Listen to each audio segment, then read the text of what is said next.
روزی حلال رہے گی، کیونکہ وہ کام کی اجرت ہے، اس جعلی ڈگری کی اجرت نہیں ہے۔ لیکن بہرحال جعلی ڈگری والا فعل جتنے بھی اس میں اقدامات کیے جائیں گے وہ سخت ناجائز ہوں گے۔ بہن نے فرمایا، کہا جاتا ہے کہ رزق عورت کے نصیب کا مرد کو ملتا ہے، اور ایک حدیث پیش کی جاتی ہے کہ نبی کریم سے ایک صحابی نے پوچھا، صلی اللہ میں تنگ دست ہوں، فرمایا دوسری شادی کر لو، تنگ دستی ختم نہیں ہوئی، تیسری کا مشورہ دیا، چوتھی کا مشورہ دیا، تو پھر رزق کی فراوانی ہو گئی۔ دیکھیے مسئلہ یہ ہے کہ اس حدیث سے کہاں یہ ثابت ہے کہ عورت کے نصیب کا رزق مرد کو ملتا ہے؟ اگر ایسا تھا تو پہلی دو عورتوں کو کیوں نہیں ملا تھا، یہ بتائیے۔ اصل میں یہ تو نبی کریم صلی اللہ علیہ وسلم کو وحی کے ذریعے پتہ تھا کہ اس شخص کی رزق کے اندر تنگی اللہ تبارک و تعالیٰ کی طرف سے ایک مقررہ مدت کے لیے ہے، اس کی زوجیت میں یقیناً 4 عورتوں نے آنا ہے، اور چوتھی کے بعد فراوانی ہوگی۔ نبی کریم صلی اللہ علیہ وسلم کا اکثر اسلوب یہ ہے کہ ہر غیبی خبر نہیں دیتے ہیں، بلکہ آدمی کی تسلی کا سامان کرتے ہیں تاکہ اس کی زبان سے اللہ تعالیٰ کی حکمتوں اور افعال کے مقابلے میں اعتراض نہ نکل جائے کہ ایمان کی بربادی کا سبب ہوگا۔ لہذا ایسے کاموں میں اس کو مشغول رکھا جو یقیناً اس کی قسمت میں بھی تھے،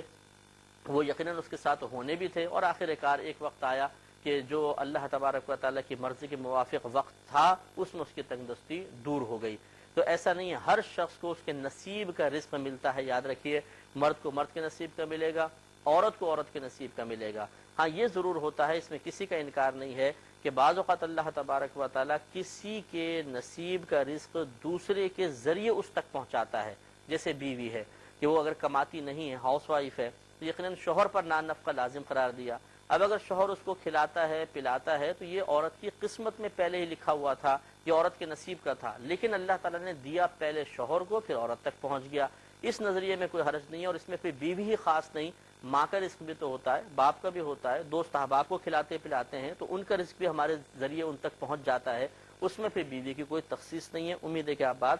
سمجھ گئے ہوں گے۔ یہ کہتی ہیں کہ سنا ہے، کسی نے میسج کیا کہ اگر کوئی اذان کا جواب دے تو اسے 2 لاکھ نیکیاں ملیں گی، اور جو کسی کو بتائے گا اس کو 30 لاکھ نیکیاں ملیں گی۔ لیکن 2 لاکھ والی تو روایت موجود ہے کہ عورت اگر اذان کے کلمے کا جواب دے گی۔ آگے شاید فرمایا کہ اللہ یبسط الرزق لمن یشاء من عباده ویقدر له، اللہ تبارک و تعالیٰ کشادگی فرماتا ہے، اپنے کشادہ فرماتا ہے رزق کو اپنے بندوں میں سے جس کے لیے چاہے،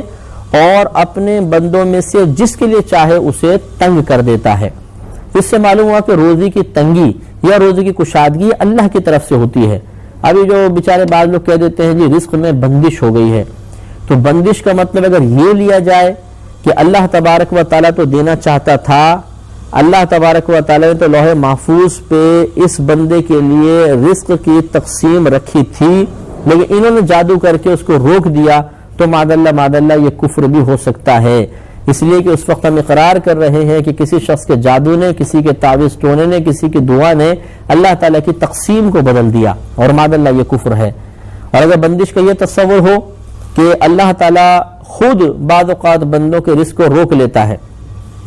تو مثلا ایک شخص کے لیے فیصلہ فرمایا کہ 15 دن اس کو رزق نہیں ملے گا، اور اتفاقاً انہی 15 دنوں میں کسی نے اس شخص پر جادو کروایا کہ اس کو رزق نہ ملے، تو اب 15 دن تک اگر اس بندے کو رزق نہیں ملے گا تو اب جادوگر خوش ہوگا، اور وہ شخص جس نے کروایا وہ بھی خوش ہوگا کہ ہاں بھائی واقعی تم نے رزق روک دیا اس کی تو دکان ٹھپ ہو گئی۔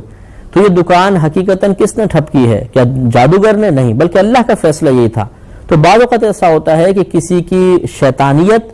اور اللہ تبارک و تعالیٰ کی رضا، اس میں موافقت پیدا ہو جاتی ہے۔ جس وقت وہ اپنی شیطانیت کا اظہار چاہتا ہے، اللہ تبارک و تعالیٰ کا فیصلہ بھی اس بندے کے لیے یہی ہوتا ہے کہ اس کے اوپر تنگی آ جائے، تو وہ اپنے دل میں خوش ہوتے رہتے ہیں جادوگر وغیرہ، لیکن یہ حقیقتاً اللہ کی طرف سے ہوتا ہے۔ اب اگر یہ سوال پیدا ہو کہ اگر یہ اللہ کی طرف سے ہے تو جادوگر کی اور جادو کروانے والے کی گرفت کیوں ہے؟ وہ ان کی گرفت اس لیے ہے کہ انہوں نے ایک مسلمان کو نقصان پہنچانے کا ارادہ کیا ہے، اور مسلمان کو نقصان پہنچانے کا ارادہ کرنا حرام ہے، لہذا اس وجہ سے وہ گناہگار ہوتے رہیں گے۔ ایک انہوں نے کہا کہ رزق کسے کہتے ہیں؟ دیکھیں، رزق کا اطلاق ہر اس چیز کے اوپر ہوتا ہے جس سے آدمی کا قیام ہو سکے، وہ قائم رہ سکے۔ اس میں لباس بھی آئے گا، اس میں کھانا پینا بھی آئے گا، اس میں رہائش بھی آئے گی۔ یہ رزق اللہ کے ذمہ کرم پر ہے، اور جانوروں کے حق میں رہائش کا تصور نہیں ہوتا، کھانے پینے کا تصور ہے۔ جو اللہ نے فرمایا کہ جتنے بھی زمین پر چلنے والے جاندار ایسے ہیں جن کا رزق اللہ کے ذمہ کرم پر ہے، تو وہ انسان اور جانوروں میں تھوڑا سا فرق کے ساتھ یوں ہے۔ نماز